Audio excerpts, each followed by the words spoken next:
really think of reality TV. What do you want our community to understand about music as it relates to this genre? Music, the first thing you hear when you turn on the television is the music, and the show starts at music, and it's super important. I think it's the biggest win is being able to communicate the vision with you and the editor and the producer and the director and the composer and wherever you're sourcing your music from. And the communication part is our job is to communicate a story so the audience enjoys it. And the internal communication has to be super tight, cohesive, so everybody can be on the same page and get the content the way you want it. There's a lot of different ways to go about our job, but at the core of it, it's a business of communication and how you talk and how you communicate and how you get your message across. I think that's hugely important for us. Cool. There's different, obviously, reality shows that have different needs. And I wanted to kind of pivot to John to talk about, you're the first supervisor one of the first to work on the kind of soapy, sexy, unscripted, but kind of scripted shows. Can you give us some insight into, how you came up with the sound for the iconic shows Laguna Beach and The Hills? Yeah, well, the funny thing is I was originally hired just as the composer on Laguna Beach, which I worked as a composer primarily prior to that. And then quickly, as we got into the cuts, we realized since there were not going to be any talking heads or confessionals as a usual, device in reality television, we needed the songs to kind of help elevate the story and almost in some cases tell the viewers what we're trying to make them, let them understand what's going on in the scene in a lot of cases. So that quickly became very, very little score. And I was ultimately tapped as a music supervisor and composer on that show because we had such a need for songs. And so, of course, that's at a time where independent music was just sort of kind of coming out, and the whole idea of exposing them to the world. Like, let's, for example, Laguna Beach, the actual original title was Laguna Beach, the Real Orange County. So it was a little bit of riff on these scripted shows like The OC and Dawson's Creek had come out. So that was the model of it, and tried to elevate the whole concept of reality television to where people wondered, was it scripted or was it not scripted? And of course, even going into The Hills, that became the biggest question of all. But yeah, for me, it was great because I got the chance to plug in so many great artists, not just, popular, but I was able to scout out tons of independent artists that hadn't seen the light of day, but were amazing. I even went out to Craigslist back in those early days and put out a brief little blip that said, MTV wants your music. And I got inundated with thousands of artists' CDs. I didn't. The Office got inundated. I got in trouble for that. But some of those artists that came out of that, I still work with to this very day. And so, yeah, it's been great. That's great. How do you think that, your supervision skills on those shows kind of shifted, reality supervision? Yeah, I think a lot of it from that point on, and I don't want to take any credit for that, just the timing just happened to be at a point, I think, where supervision overall was being elevated into a different, stratosphere. And that's right around the time supervisors were becoming the new A&R. And I think the timing was just great. And so we were able to take advantage of all that. And not only that, but the exponential, the number of people that were able to produce records in their bedrooms at that point elevated too. So there was so much stuff out there to reach out for. And so. Amazing. Cool. Yeah. I want to pivot to Angela. You're kind of a newbie in supervision, obviously not in the music industry. You've been in this industry for a long time with the Recording Academy. But your first show was a scripted series on OWN called Greenleaf. And then you pivoted to doing a show for BET, a gospel competition show. And then most recently, Love and Listening for VH1. What were some of the mindset changes you had to do to move from scripted to reality? Can you give us some examples of the differences there when you're sourcing music? It's a huge difference. And I'm really grateful to have each of those opportunities because they're individually really different. Working with the music directors on a show, on a music competition is primarily who I would work with on Sunday's Best and the EPs of the show. And we weren't using library music. We were using original by artists or traditional public domain type of songs. And scripted is very specific. You know, when you're reading a script, the director and the producers have a very specific song that they may write into the script that they're looking for.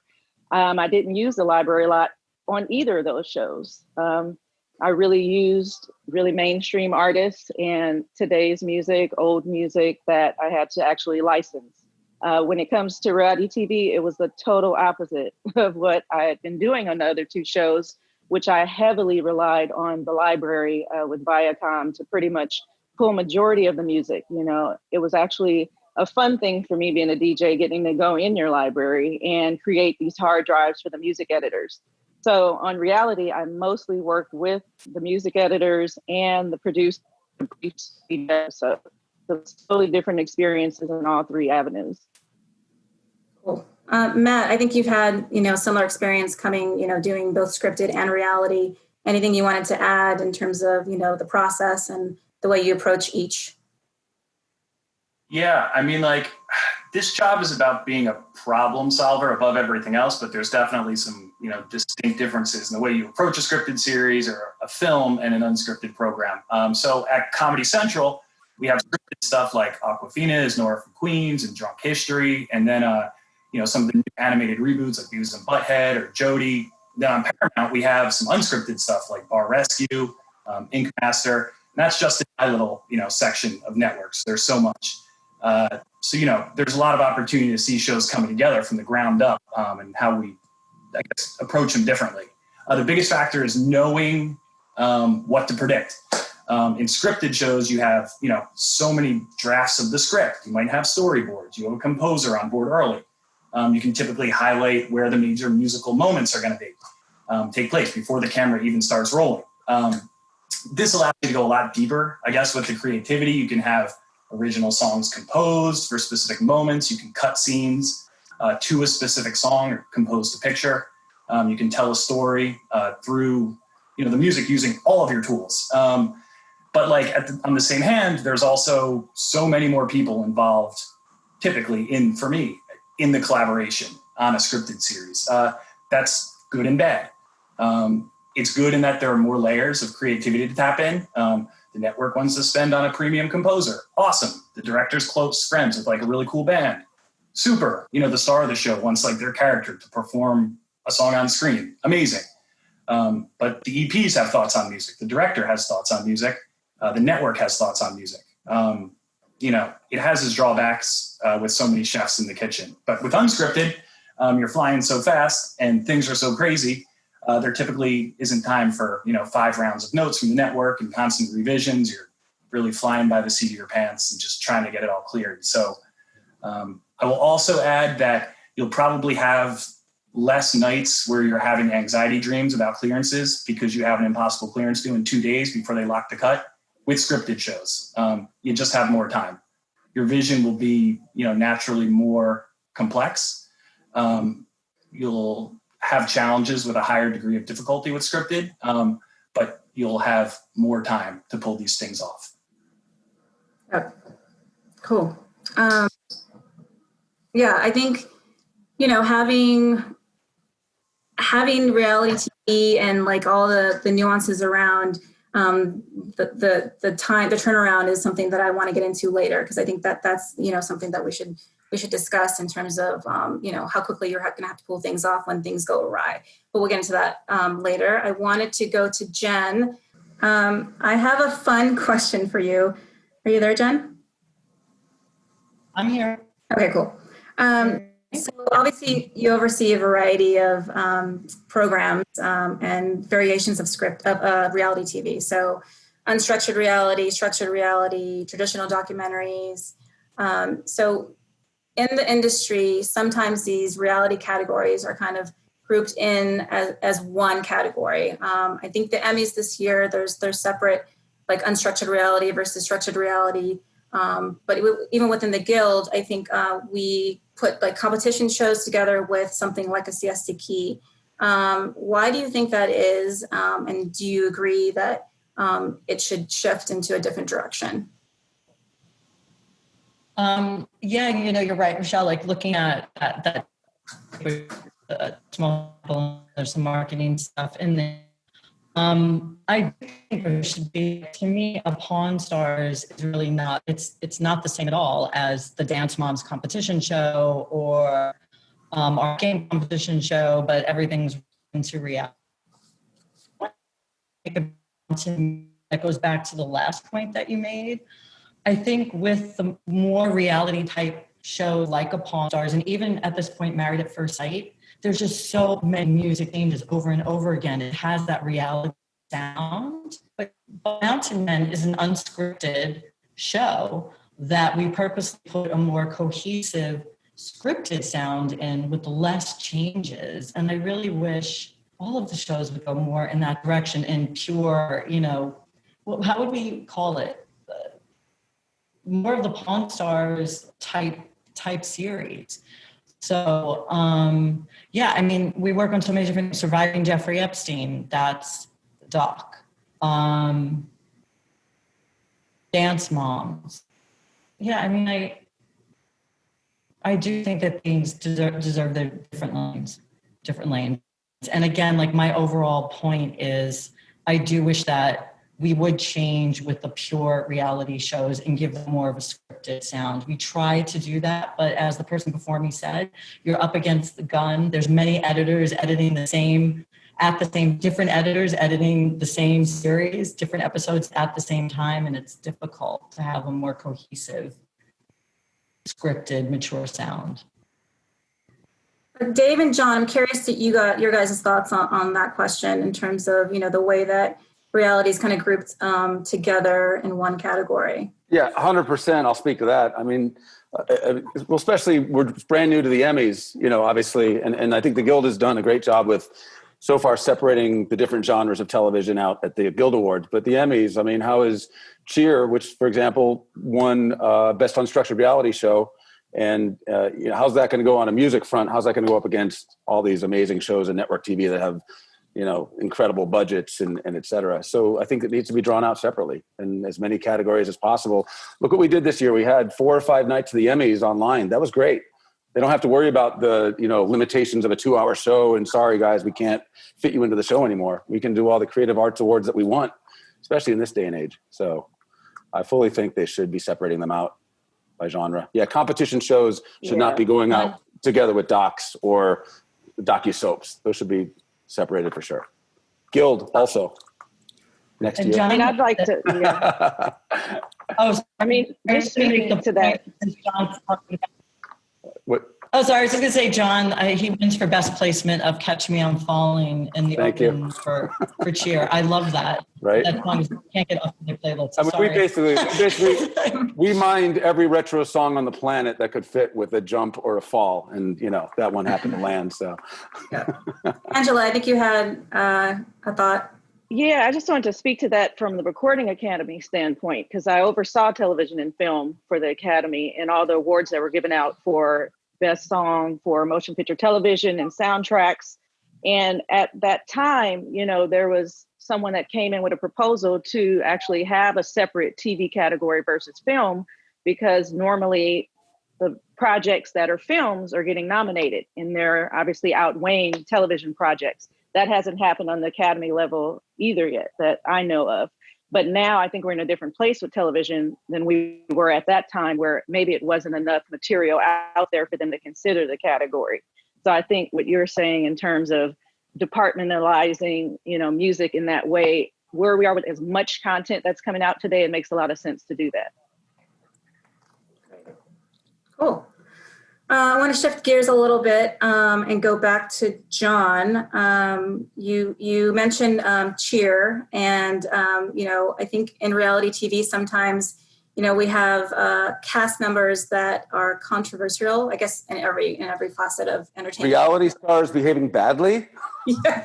Is that a thing? It's a little bit of a thing. So I wanted to talk a bit about that. On our MTV show Siesta Key, we had to take a character out of the show. How did that affect the music? And give us some more examples of how you deal with things like that. Yeah, actually, if you guys are a fan of Siesta Key or not, we had basically the biggest cast member of the show Alex, and if you read the news, you can see what he did. He did very bad things, and in this environment, you don't want to do those. And luckily, we were able to, because we had so much footage, we were able to redo a lot of things and cut them out effectively. Not completely. There were some storylines where we still, by the way, this happened after the premiere of the first episode and 11 episodes in the can. So I was done with, I was already license request, mode. And then they're like, oh, guess what? We have to pull Alex out of every episode. And probably 3 or 4 scenes out of 8 per episode were affected. Musically, that was a big job, basically redoing, every episode. And again, luckily we had enough of the footage and so much music out there. There's a wealth of music out there. So I wasn't too stressed about it, about making it work, but we were lucky this time. And can't say that'll be the next time. What if he does something really bad and he ends up getting the whole show canned, or somebody else does something like that? And these guys don't think much about the implications of their actions and how it affects all of us down the line. So unfortunately, That's the day and age we live in. So I think that's a great segue maybe to Dave to talk about some of the fun projects that you've had working with everyone from Kanye to Mariah Carey. So would love to hear your thoughts on that stuff. Sure. We produced a series for E! Called Mariah's World, and we went on tour with her for 8 episodes. And it trailed as a docuseries about our life out on the road. And it's a live show. There's going to be a lot of music.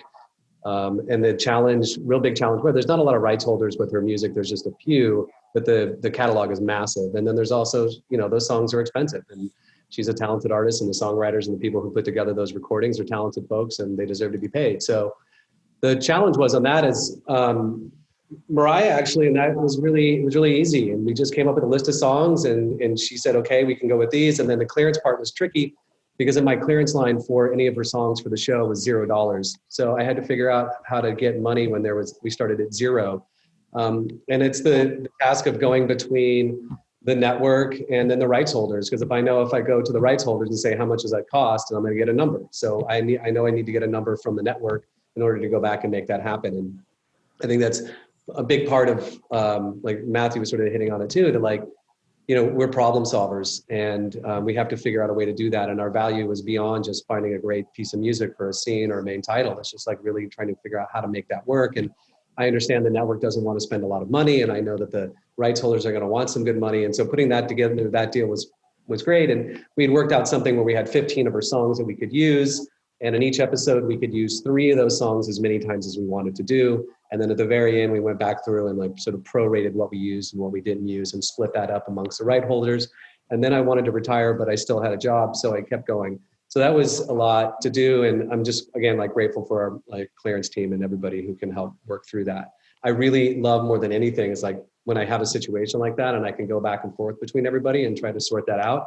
I love it. And so that part to me is really exciting. And then, with Keeping Up with the Kardashians, when Kanye entered the scene, things definitely shifted in my world. And, Kanye has opinions on what music should be and what it should sound like. And which I really love, and I enjoyed it. And he gave me some fresh perspectives, and I spent quite a bit of time with him and really sort of understanding where he's coming from on why, what he feels about the music and how it should hit. And, he has a really great rule anytime we've ever used any of his music in the series. And it's that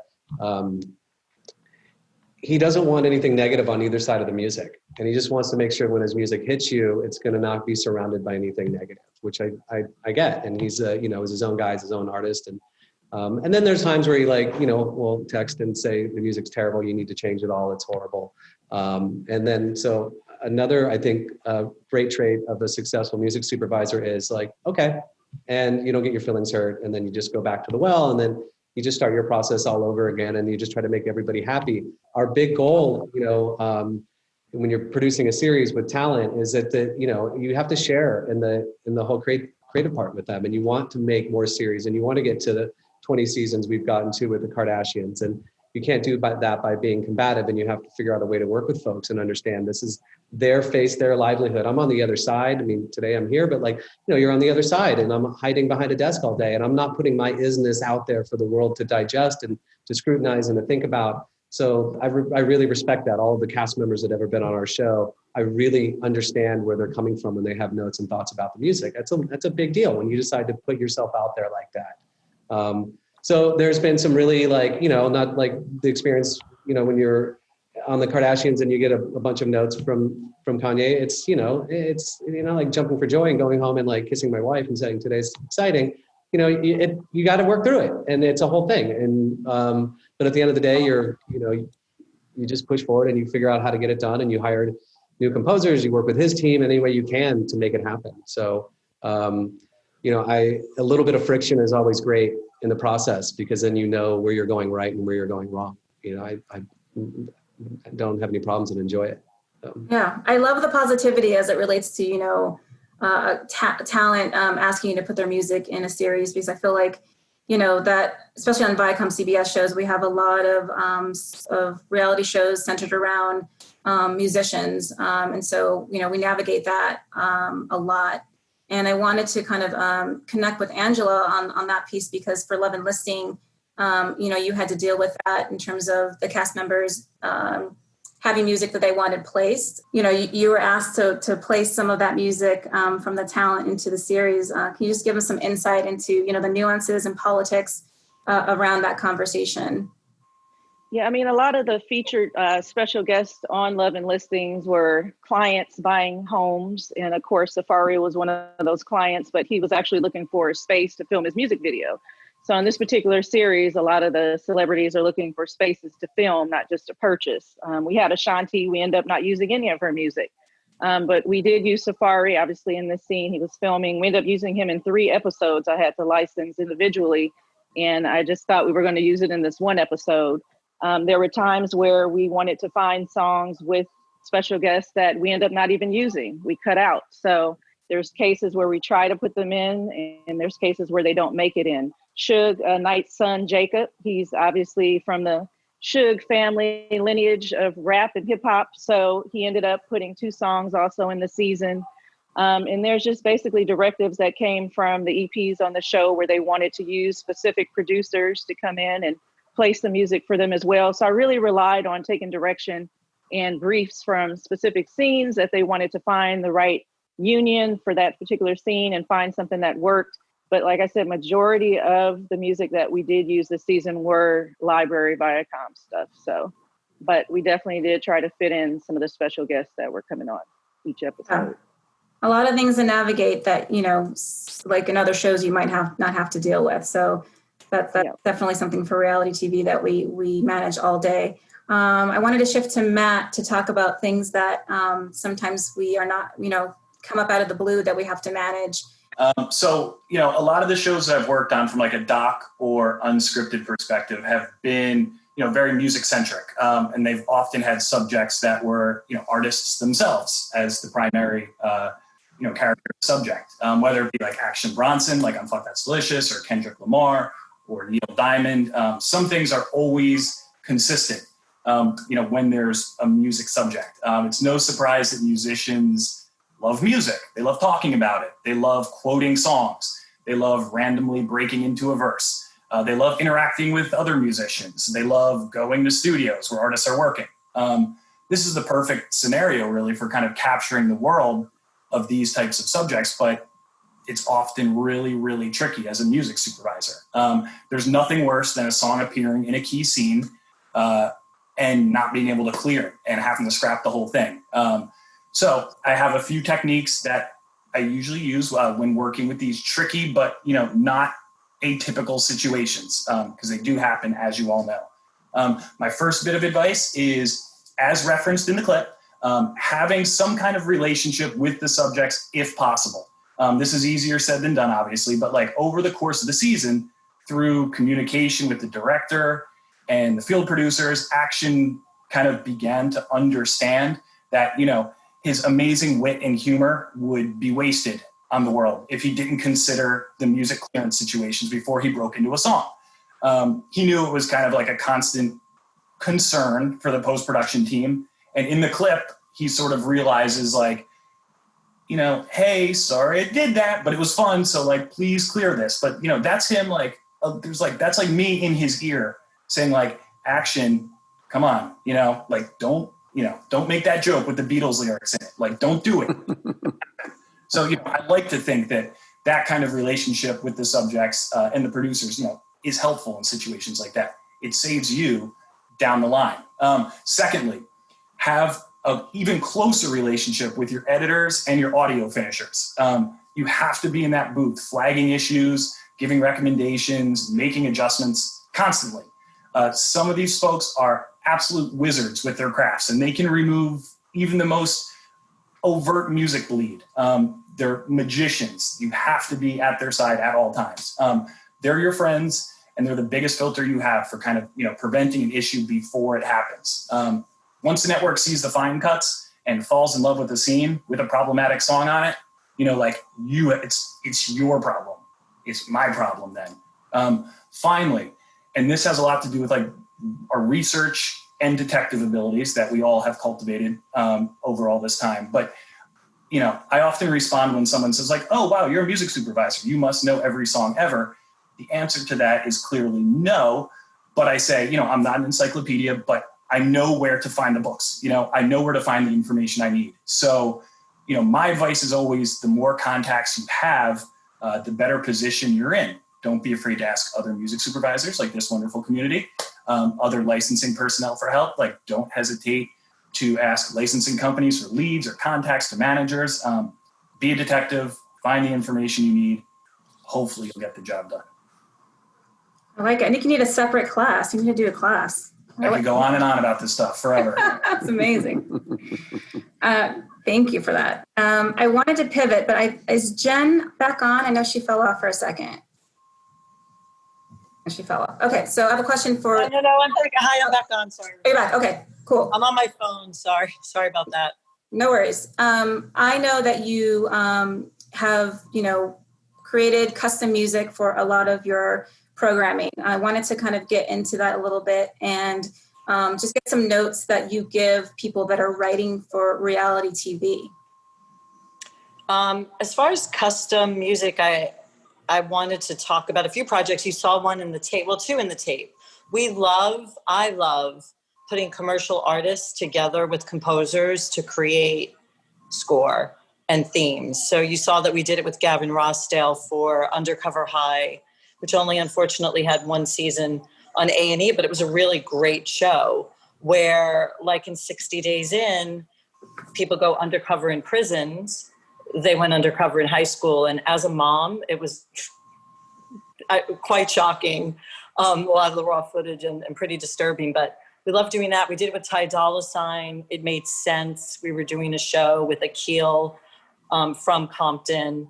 Ty is from Compton. He was really interested in doing it. I think another interesting point is I said I started my career at EMI Music Publishing a very long time ago, and I had just started when EMI, who owned who represented the Beatles catalog at the time, agreed to license Revolution for Nike. And most people on this meeting are probably too young to remember it, but it was a beautiful commercial. And the Beatles, EMI, everyone was attacked for putting a song like that in a television commercial. And when I think about today, where television is where artists break, television and film are where established artists want to be. So what I found, and I've been speaking with the executive producers at the network about this, is so many artists do want to break into this game. Independent artists, emerging artists, established artists. And I don't think that we should be afraid to ask. We had Patrick, we worked on, interestingly enough, on the I Want My MTV documentary. It was on A&E. And we got Patrick Stump from Fall Out Boy to score because, pre-COVID, people were getting tired of the road and thinking about the next step in their career, or not even tired about what they were doing, but wanted to break into this medium. So we love doing that. I love putting commercial artists, and normally you would have to team them right with a seasoned composer to put things together. The other interesting thing that we've been working on of late is, well, remember when the music industry took a day of pause, right? Black Tuesday. My team took a day of pause as well. And we put together an action plan.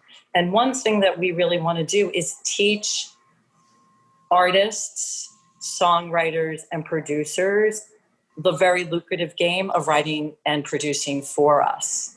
So we put together a recording fund and we hired a small team.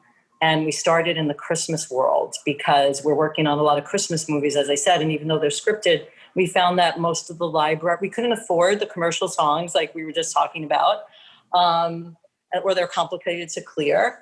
So, and the libraries really didn't have very diverse Christmas music. So we went out into the community and produced our own album.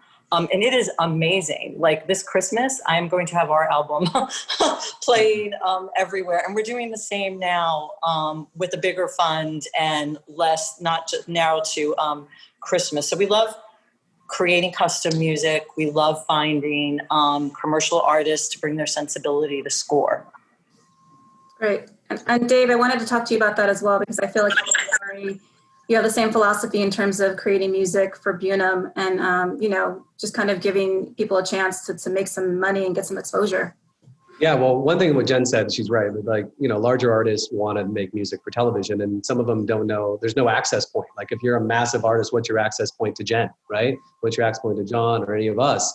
It's super layered, but when you can talk and have a conversation with them, it's like, oh, I've always wanted to do that. And you have a rights issue on the other side, but everything is doable. We had we needed a new theme song a while ago for the Kardashians, and I wisely reached out to Francis and the Lights, because he writes for Kanye, and I knew if I had Francis write a piece of music that I wouldn't get any notes from Kanye.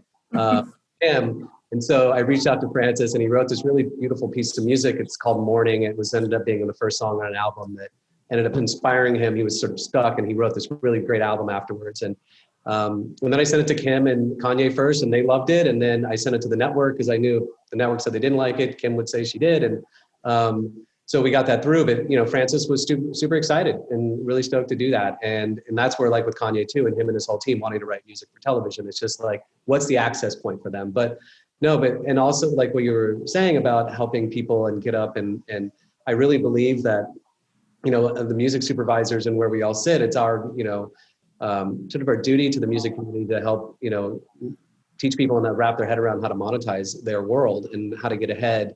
And I won't go on any retitle rants today, but I think a lot of, what we're trying to deal with today is, everything was sort of racing to the bottom. I saw in fees and rates and quality, everything was just going like this and it wasn't stopping. And what I think about all the time and what I talk to my team about is like, how can we reverse that? Like, what is the opposite of that, and how can we as a community like start to raise the quality of music and raise the fees, and a lot of it I believe is added value, and like how can we add value to that space. And I think perhaps it's with a new crop of composers, a whole group of people, and a new think and a new thought of how to sort of change that tide. But it's really on us to try to figure that out, to keep, if somebody says, I hear, oh, the rates are going down or this or that or whatever, I was like, well, then it's up to us to figure out what the added value is and what more can we do and what more can we insert or create, or, what type of data can we extrapolate from the cue sheets that will help, push this forward and start to maximize people's time. Because if, we're asking a composer on a series, we hire them to write music and they're going to write a bunch and then we end up not using it and end up using library instead of what the original, we're wasting this person's time. And so we paid them some money. They could have taken another job, could have done something else. And so I really put it on us and the music supervisors to hit it out of the park with them. Because if I, similar if I bring on a coordinator or a supervisor or I hire anybody to write music, it's on me to give them the experience. It's like the maximum experience they can have, and to be there for them in a real meaningful way. It's not just like, oh, they sent music, I passed it on the editor and it didn't get used, or we're not a black box. We have to be thoughtful and caring, because I know each person that reaches out to me, whether they're wherever they are in their life, however old they may be, whatever, they have a responsibility to themselves and perhaps loved ones and more. And if I can help dig them out of college debt, if I can help get them a house, if I can help do anything in that space, it's a massive win for me and a massive win for the department. And a lot of things that we work on will often like look at as like, okay, let's help project what we want out of this scenario. And then keep working that back into the thoughts and the ideas and the names of the projects that we work on. It's really on the music supervisors and the executives, coordinators to be there for the music. I don't make music, I can't, like, I'm working on a project right now and it's a ton of music coming at me really fast. And I'm so grateful for a handful of composers who I can be like, I need this right now. Can you please? And they're like, boom, boom, boom. They send it over, I get it to the editor chops it up, and they're like, Dave, you're so great. I'm like, and I'm not. Like, we have talented people, and they're bringing me the music, and I'm just like, I often say that the best version of us is we're a wire. We're not to generate the electricity, we're just to move it. And if we can do that successfully, we don't get caught up in the emotional parts of it, and we can, like, person over here is talented, if a show over here, let's just move it across the cleanest way we know how, and to be thoughtful through the entire time. So yeah, it's on us to figure this out. Yeah, I think we've had many conversations over the years about that, and making sure that, writers and artists are taken care of, and not taken advantage of, because as in this industry, that happens all the time. So, it's really important, I think, to everyone on this panel that, we do take the time and energy to explain, if we are engaging someone, what that means to them, and, where they will see their money, if it's not up front, if it's on the back end of something.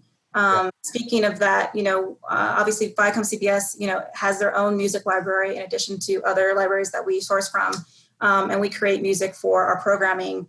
But, we have a philosophy of making sure that the music we're creating is getting used in some way. And I wanted, maybe John, you and I maybe can shed some light in terms of like how we work on rescore versions of like The Hills and Siesta, with the kind of guarantee that the music gets used. I've had people come up to me and give me huge hugs because they're like, I bought my house because I was in The Hills rescore and you guys repeated that show. That's awesome. So things like that, make me feel good. Yeah, well, also don't forget we're up against back to Dave's race to the bottom idea, which is true. We're also, as songwriters, and speaking with my songwriter hat on, in that race to the bottom with the PROs as well. I mean, the royalties from Hills 2006, 7, 8, 9, I would get, huge thanks from people who have a song play for a minute and they got a check for $10,000, $15,000 and their lives were changed. And nowadays you're lucky if you get $2 for that or $3. So so yeah, guaranteeing uses and going out to these composers like you can, by commissioning these songs for ViacomCBS is incredible because, these guys sit in their basements and garages and bedrooms and write all these amazing songs that never see the light of day, but you're obviously giving them a little bit up front and then able to, give it multiple uses throughout the ViacomCBS universe, which is amazing for these kids. Yeah. So, also it goes back to the studios and the executives about the budgets too. I mean, we're handcuffed by our budgets. I only have this much money. And, in my world, it's really tough to go back and say, no, I need this much because we're not going to get it unless there's a bigger conversation about that overall. And so in a lot of ways, we're handcuffed on the front end by the creative direction of the show and how many songs we need. And that's why having the access to the ViacomCBS library is amazing because, as much of that as we can get out there in the universe, the better.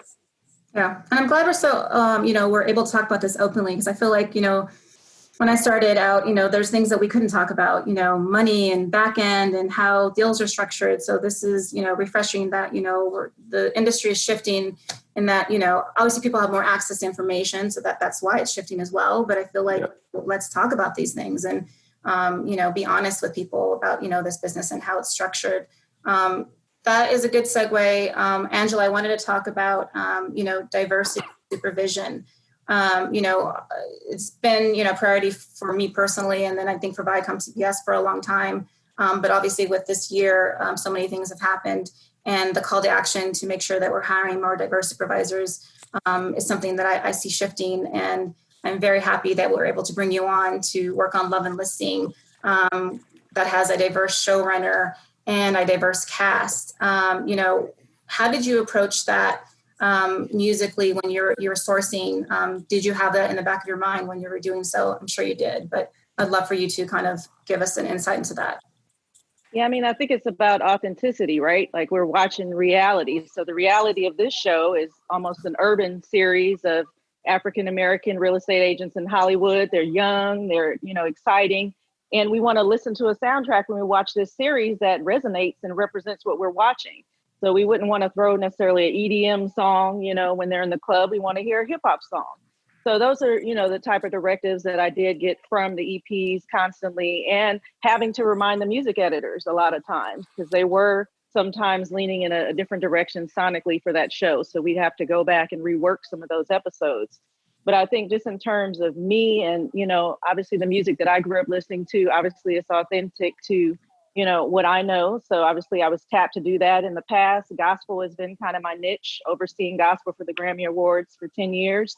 So when I got the call from OWN and Lionsgate to do Greenleaf, it was specifically because of my background in the gospel world. Same thing for Sunday's Best. So I think that this authenticity to the storyteller to bring in someone from the other side. And for me, I tell the story from the music end to complement the viewer and what they're watching. So I think it's extremely important. And I'm grateful that people are looking at it now more so than ever, the importance of being inclusive and having diversity on the music side with supervisors. That's great. Matt, you know, you work on a bunch of different projects at ViacomCBS, and you're constantly having to, like, you know, put on different hats in terms of, you know, making sure you're living in one world for Smithsonian versus Comedy Central. You know, how do you do that, you know, day to day in your role? And, you know, how do you think about music as you're like moving from show to show and network to network? That's a great question. You know, the source material, along with the, you know, the budgets, will often dictate kind of like what channels you can sort of go down with these type of things. You know, fortunately, we have like a great resource in the Viacom Music Library, as you know, we talked about, with so much great music. But you know, beyond that, I think we always try and entertain ourselves a little bit. I mean, I think, you know, everyone here has kind of done the project where you're just kind of like pulling some libraries, you know, pulling some stuff and just like getting it done and making sure the editors don't slip anything weird in there and, like, you know, calling it a day. But like, you get to a point where you want to have fun with it. You want to do something cool and you want to challenge yourself. And like, I'd like to think that that's the way that we approach every project on the ViacomCBS side. Is like, we want to do something special with it. And we want to do something where, you know, we can tell a story beyond just, you know, the music, here's the episode, it's locked, get it out there. You know, there's so much more. And we're, especially in the pandemic, kind of like finding ways that we can keep telling that story, you know, even for just like marketing purposes, to extend the life of the, you know, the buzz around the show. We just try and do something cool and try and do something special. And like, you know, that's what motivates me. And I know that's what motivates, you know, our team. You know, we just try and keep it cool, make it fun. Love it. Okay, so we have about half hour left on the panel, and I want to make it fun. So I want to talk about some maybe fun or not so fun reality war stories that you guys can share with us. I'd love to hear like some of the most ridiculous things that you've had to, like, you know, touch upon or figure out as it relates to reality TV, cast members, music, otherwise. Dave, I see you smiling, so I'm going to start. I was just like waiting for John to start first so I could think.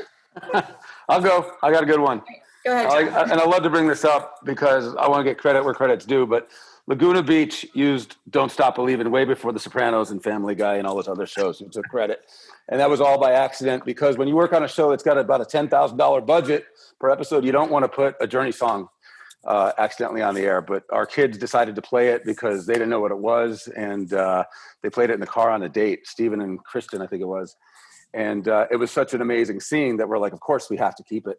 So ultimately the powers that be thought it was so great that we got to do it. But it was, you know, when you first find that out on the, when you first see that playing in the rough cuts and the fine cut, you're like, oh my God, what are we going to do?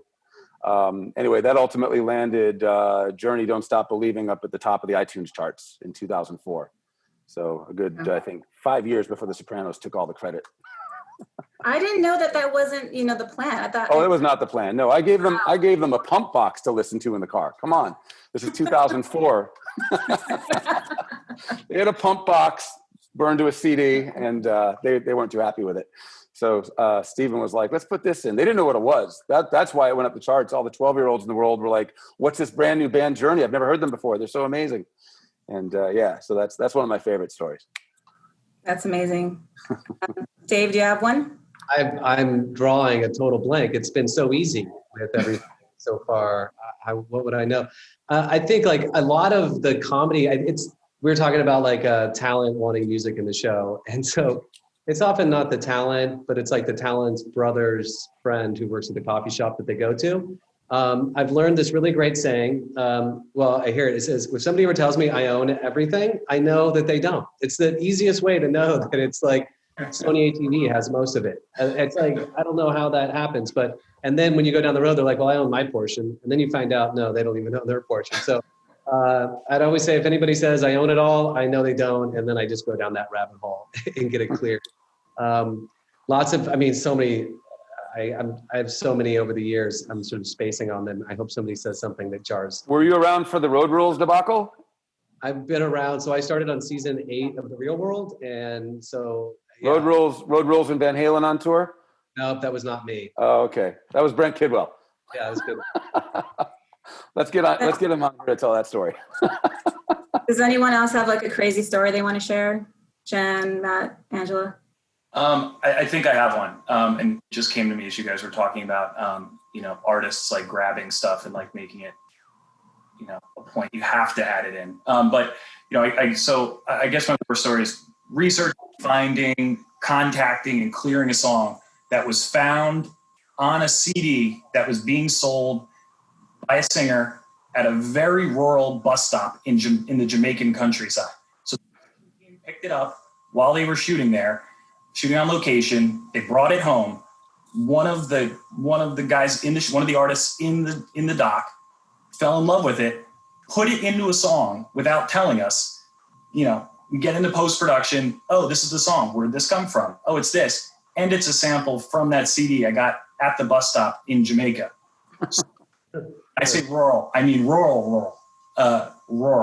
This guy had no phone in his house. It was an hour each way to the nearest post office. I couldn't quite understand like the dialect. So after using translators, hiring couriers, explaining the contract, playing fake lawyer so many times, we eventually struck a deal and got the signature. And this guy, this was money than this guy would make in a year.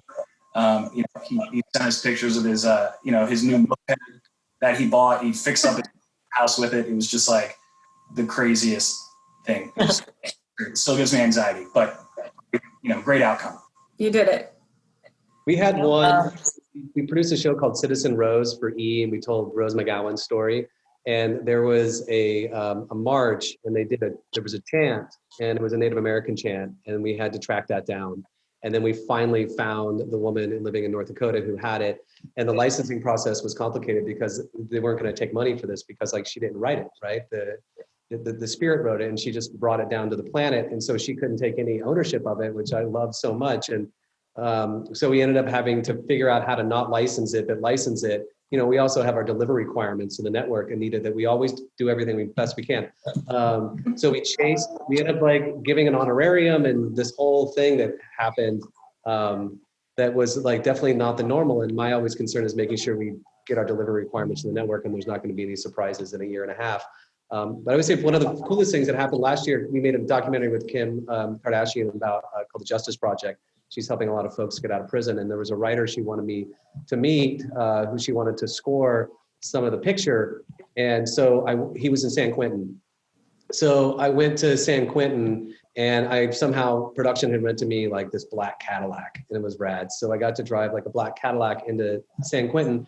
And I learned something in San Quentin. When you go in there for something like that there's no guard. So they're like, all right, you just got to go that way. And I went with like this lawyer. And so you just walk across San Quentin with no protection, no nothing. And like people are doing everything that they're doing and like walk in and then hung out with the gentleman. And like the great thing is when he's making music in San Quentin, he doesn't have access to the internet.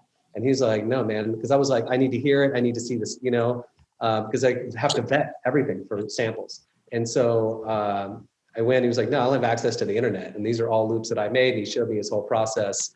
And then walking out of San Quentin, it was like quite an experience. Wow. Yeah, they don't give you a guard when you go through. They're like, oh, you want to go after that person for trying to get people out of prison, doc? Go right ahead. Yeah, That's insane. yeah. Well, I have a proud war story from this season of Love and Listings.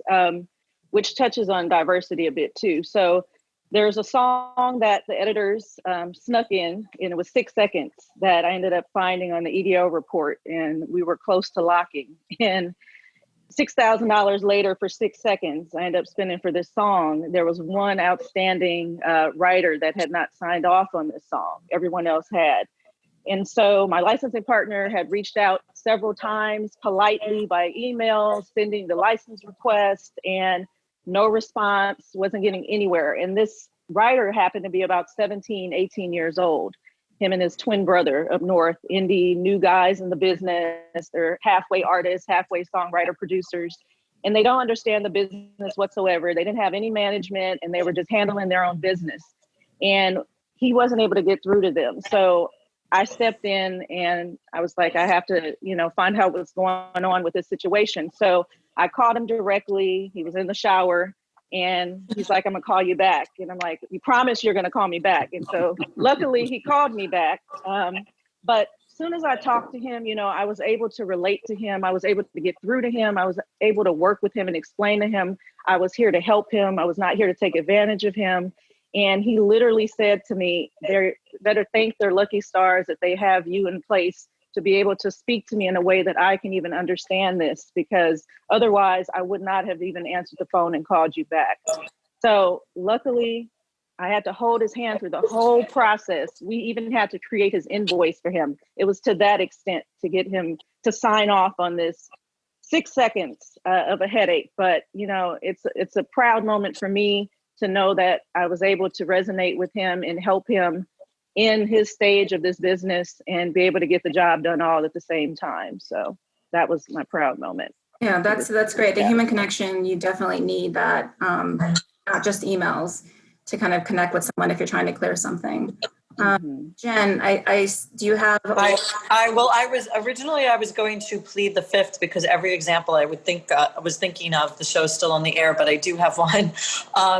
We had a show on history with Ozzy Osbourne and his son, Jack and Ozzy's world history, and they would drive to.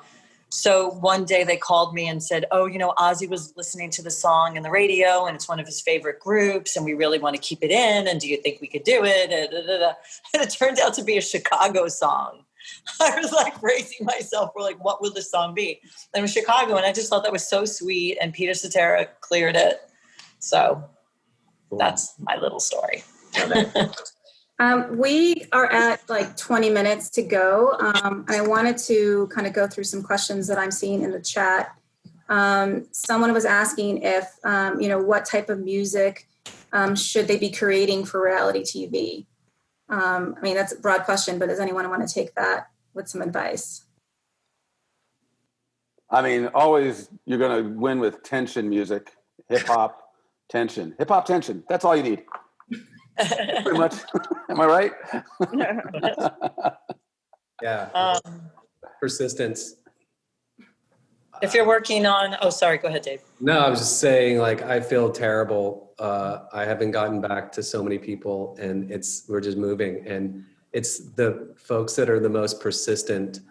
And even if you're annoyingly persistent, at one point I'm gonna okay. And so persistence. The answer to that question is watch reality television and do that. For me, watch my show, even with songs too. Watch my shows if you're going to pitch music. Strong believer in that. Watch the show you're pitching for.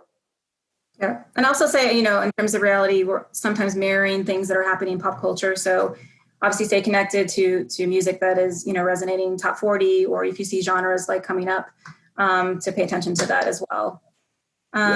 Another question I wanted to talk to you guys about, going back to, reality supervision, being so unique in this space, what are some takeaways that you want the film and TV community to understand about reality music supervision? We are kind of on the battlefield every day, sometimes putting 100 songs in a 1 hour episode. So, what else do people need to understand about what we do every day? It's funny because coming from reality in the beginning, and then I've done scripted shows also, and there was sort of an attitude about someone who supervised reality shows trying to go after a scripted show years ago. I think that line is more blurred now than it used to be. But yeah, I would send my CV over and they're like, well, you haven't done any scripted stuff. And I'm like, you don't understand. You're only going to use like 3 or 4, maybe 5 songs. My shows use 25, 30 songs in a 1-hour show. And I'm a licensing madman. And, you know, and as far as that goes creatively and everything like that, probably more of a piece of cake than you would fathom to believe, you know, versus the war we're up against in reality television with a lot of shows anyway. Anyone else have thoughts on that?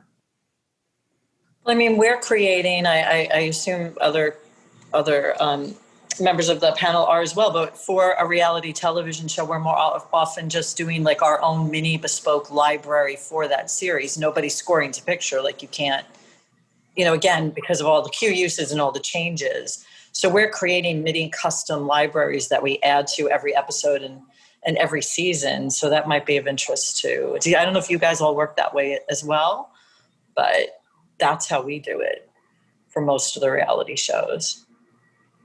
Yeah, there certainly isn't any time built into the calendar to score something. And there's just no time. We're getting out an episode in 6 weeks and there's 100 of them coming and it's just super fast. So yeah. I mean, we have some documentaries we are able to work on and some other projects that we can hire a composer and sit back and take our time with it a little bit more and don't threaten me with a good time, like I'm all in on that. But our day to day is like, yeah, there's no time in the calendar. Yeah. Yeah, I agree with that. Go ahead. Another interesting way to work, I was going to say, is also to score some of those mini library pieces, get someone to score them, and then you can reach into various libraries to, you know, round out the sound. If you don't have a big budget or a lot of time, we often do that as well. You know, give us the theme, give us the tension moment, give us the deliberation moment, give us this, give us that, and then round out the rest from traditional production libraries. Yeah. I'm getting a lot of questions about production libraries. I feel like that's a topic that we should probably have a separate panel about. But you know, obviously reality, we do use so much music and the production libraries are key. Does anyone want to kind of, you know, talk about production libraries and, you know, how you use them and things that you know, expect them to deliver to you, how that business has changed a little bit as, you know, you're sourcing so much music from them? I would say for us and the editors, they love tools and to look at production music as tools and love stems. Not every stem, like I don't need the bass and the guitar all separate. I just want stems and stings and just maximize that cue a million ways. So I can have, if I want to bring it in, I can have the drums and then I can go to the full or the bed. And like our editors love it. They love those tools. And the more we give them in the bay, the better the show's going to sound. And then, you know, the more success we're going to have. So really like those. Yeah, I generally at the start of a project, once we have the creative idea of where the show is going to go, I'll go out to the libraries if we don't have a composer. In the documentary space, we have composers.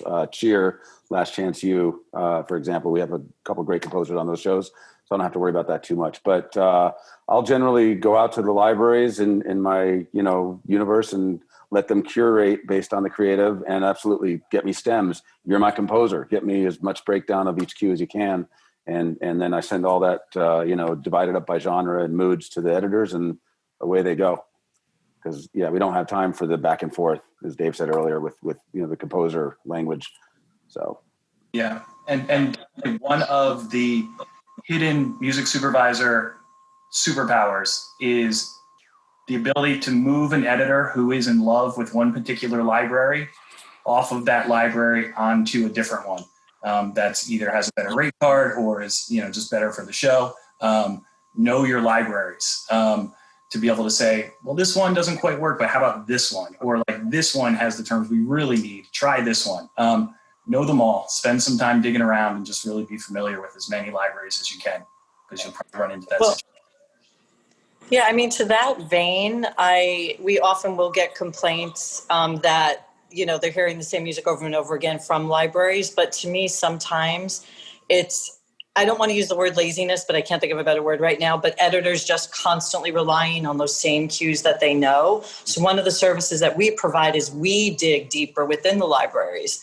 And all of a sudden they're like, where'd you get these cues from? It's like X library that you've been working with for so long, but you couldn't do the searches. And the libraries themselves, they need to have really excellent music supervisors, not just salespeople, but excellent music supervisors that know their catalog and can dig deep.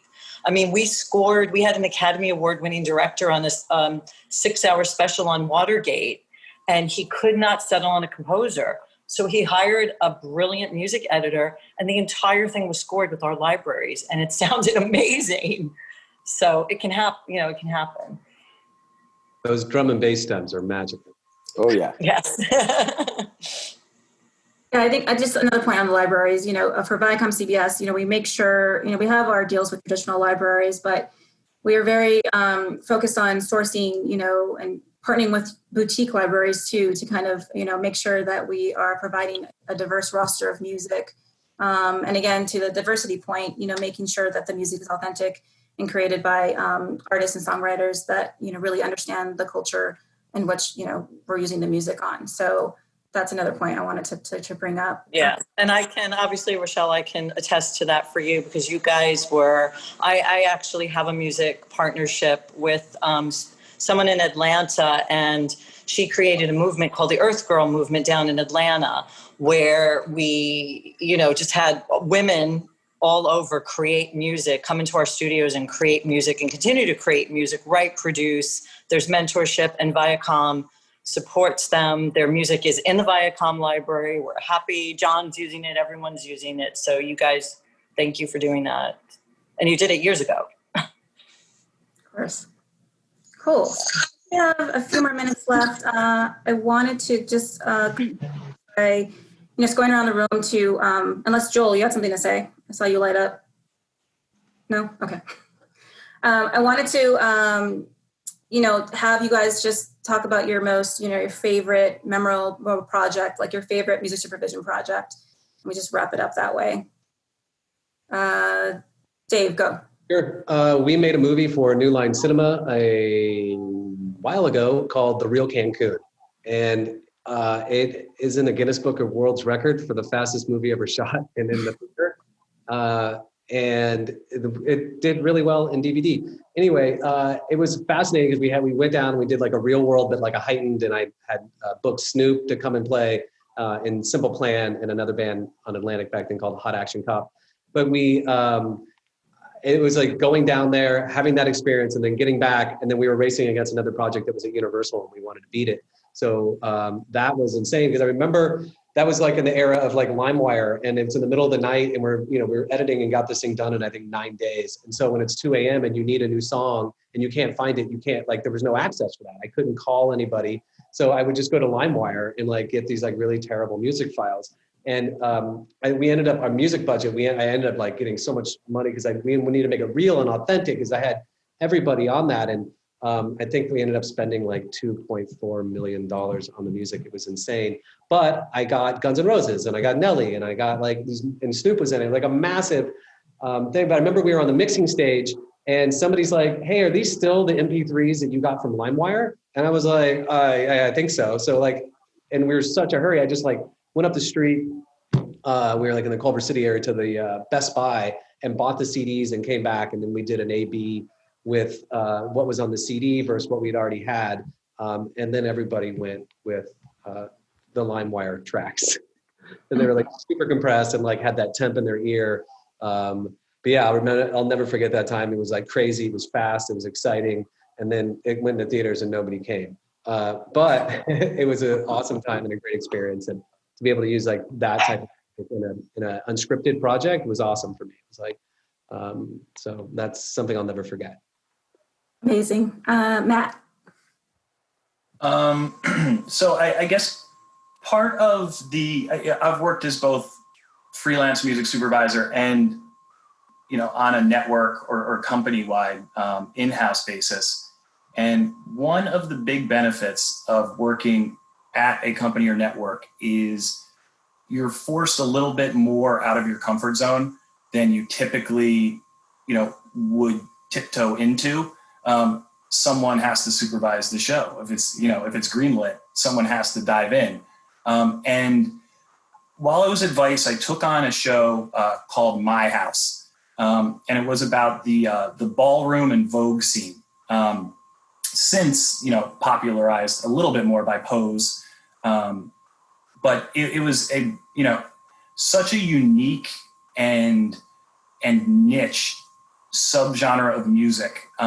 And they hadn't made a show like that using these artists before. And it was such like a grassroots experience of reaching out to these artists who have never dealt with licensing before and really kind of walking them all through, the rules for samples, the rules for licensing, and just like general concepts about how to get your music out there, for sync.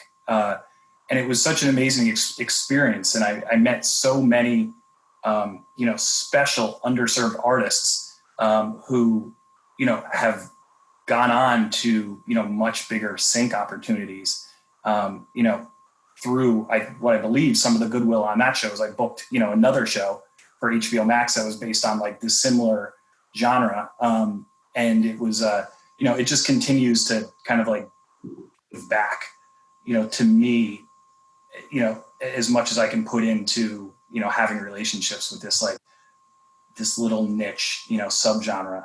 It's just like really special. It was a huge educational moment for me. And it's like, anytime you can get involved with a genre or something that, you wouldn't necessarily take on, really good things can happen and you can really grow as a supervisor. I didn't know you did those projects until I read your bio, so I'm going to check those out. It's amazing. Yeah, check them out. Yeah. Thanks. Yeah. Angela. Your project. Okay. Hands down for me is still Greenleaf. Producing a soundtrack was a dream come true for me. It's something I've always wanted to do, and it's my passion. It's what I want to continue to do. Creating original music is where my heart is. I love breaking artists and talent. I was able to do all those things on Greenleaf. We won NAACP Gospel Album of the Year. We won the Stellar Award. We also, Grammy nominations. I mean, anything you could think of came out of that. So I'm very blessed and honored to be a part of that. We also broke talent on that series. Corinne Harthon, who's one of the #1 gospel artists today.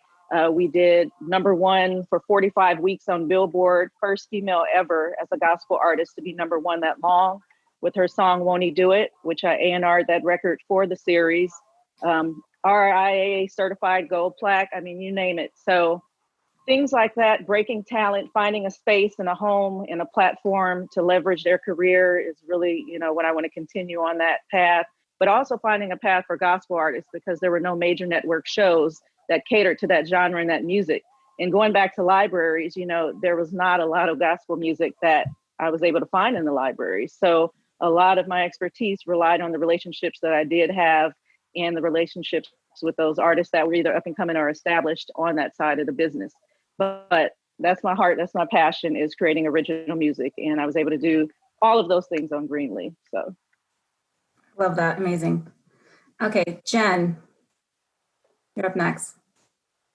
I'll put my mic back on. So a recent example that I just love, and I think this touches on a lot of things that we all deal with. We were, it was during COVID, and we were producing within 2 weeks. There's the Variety has a Power of Women lunch usually, and this year they couldn't do it. So all the honorees like Cate Blanchett and Nicole Kidman and all these people, we turned it into a special, a 2-hour special at night, and each of the nominees were nominating a real woman, frontline worker to celebrate. And we wanted to close the show with a dramatic performance. And I won't bore you. You guys all know how you end up with a person and a song. And we happily ended up with Andra Day. She was about to release a great new album, but everyone wanted Rise Up. And Rise Up is an amazing song. It's been used so many times during COVID. And also during COVID, you all know, in the beginning, everyone was doing piano vocal, guitar vocal, very underproduced. So we got her to shoot herself with her team. And when the performance came in, it was a beautiful but it was a guitar vocal. It was a great one. So we very, very quickly, and I think Dave mentioned this, called the people that we know will be there for us with 48 hours notice and orchestrated it with her involved on the creative. And it was just a magnificent production, a magnificent performance. So it was a very stressful 2 weeks, but I love the way that it turned out, and it, challenged every music supervisor skill that you could have. So I was really happy with that. Love it. Great. And then John, we're going to close out with you. Oh, well, I think on my end, it's equal love for any one of my docu-soaps. I've been lucky enough to do a good handful of those. And only because we get to use so many songs to tell so many stories and let the songs breathe for a while too. So Laguna Beach, The Hills, Siesta Key. There's another show I did for ABC Family years ago called The Vineyard, which is in that same, very few people saw that, but the use of music was just, fun. And a lot of times we don't get to have that much fun with creative because we've got so much of the other stuff to deal with. So anytime I can work on a show where I get a lot of creative input, I'm all happy about that. Great. Yeah. Well, thank you guys so much. That was so fun and great. And I'm glad we got to share with everyone. So hopefully that was, informative. So thanks for having us. That was awesome. Hi, everyone. Yeah, thank you so much, Rochelle, for hosting. What's up, Dave Stone? Thank you. Thanks, Joel. What's up, Joel? Thanks, man. Thank you. Good to see you. I hear his voice. Where's his face? Oh, there I'm you over are. here. I'm over here. Hey, man, there you are. John, sorry. I've been dealing with real life school stuff. But hey, that was an amazing panel, you guys. Thank you so much. Thank you, Viacom, for hosting you guys. This was fantastic. John, you have a lot of guitars. I'm dutifully impressed. I know that's not what you were going for, but yes, I am impressed. I was going for a behind the music kind of look. So, and thank you all of the people who come and show up to these and listen and learn and join with the community. These are really, really important for all of us. It's a time we get to share because we don't get to go out and have drinks together anymore. At least I don't know. But this is great. And the Guild of Music Supervisors is incredibly appreciative for all of you giving of yourselves and sharing your knowledge. And tomorrow we have a fun one. We've got a happy hour. Elgato Records and KT Tunstall is going to be there, and we're going to have performances, and it's a great hang. And then next week we've got another one of these panels about podcasts, and it's an area that I really don't know that much about. So I'm going to be turning in and learning a lot from this. So again, we really, really appreciate it. It's an all-volunteer organization, and you guys pitching in and helping out and joining, most importantly, is what makes this community work. So thank you so much. And again, it's good to see you all, and we'll see you guys maybe tomorrow. Who knows? Yeah. Thanks, Joe. Good. Thanks, Angela. Thank you guys. Thank you. Thanks, Rochelle. Nice seeing everybody.